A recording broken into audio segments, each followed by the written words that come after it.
The story of the Thames Tunnel is at the heart of the Brunel Museum. So when a collection of 30 drawings depicting construction of the tunnel came up for auction, we knew we had to acquire them for the museum. Thanks to the generosity of a number of funders, these drawings are now a part of our collection.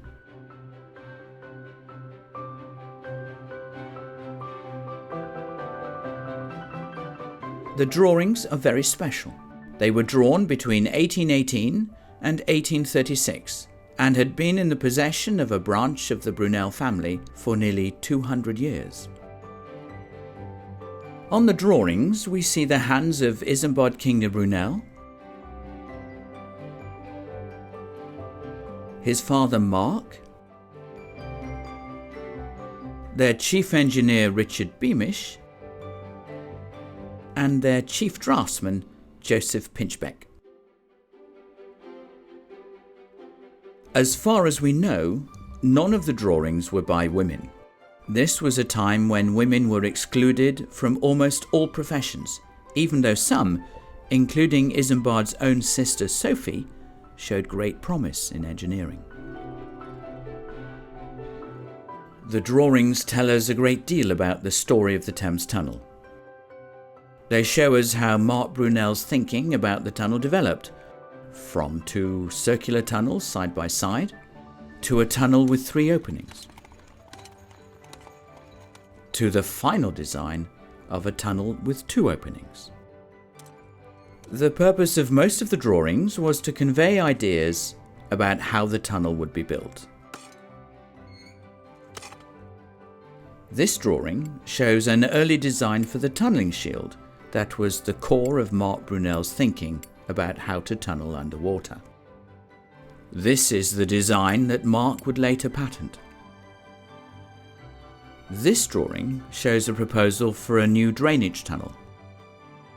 It has been printed, but corrected by hand to bring the progress of the construction up to date. 2 drawings by Richard Beamish in our collection use the newly developed isometric technique and engineers 3-dimensional drawing using 3 axes in order to compare measurements, something not possible with a true perspective drawing.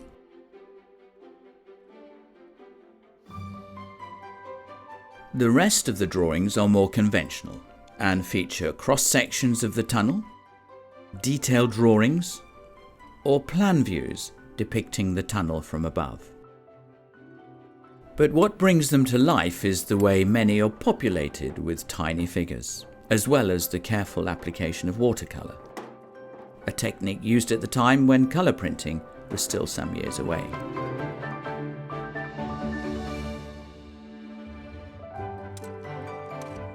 Even though the drawings are not all by Mark, they reflect how important he felt drawing was.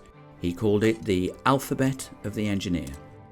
He managed to instill this keen sense of observation in his son, Isambard.